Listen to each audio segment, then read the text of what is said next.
টাকা রোজগারের পিছনে দৌড়াবেন, দেখবেন সারা দুনিয়া আপনার পিছনে ছুটছে।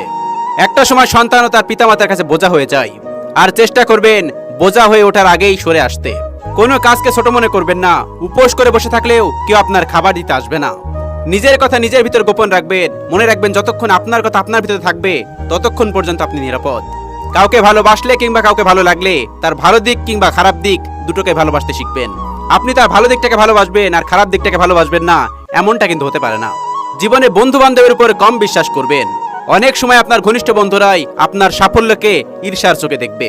চুপ থাকার চেষ্টা করবেন, আর সব সময় কোলাহল জায়গায় এড়িয়ে চুপচাপ জায়গায় বসে আধ্যাত্মিক ভাবনা ভাববেন।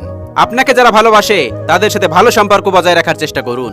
মাঝে মাঝে শত্রুর সাথে সুসম্পর্ক বজায় রাখার চেষ্টা করুন, কারণ এই দুনিয়াতে কায়দা করে বেঁচে থাকতে হয়। বই পড়ার অভ্যাস করবেন, কারণ আপনার আত্মার পরিপূর্ণতার জন্যও জ্ঞান আবশ্যক। কেউ যদি আমার খারাপ চায় সেটা তার কর্ম। আমি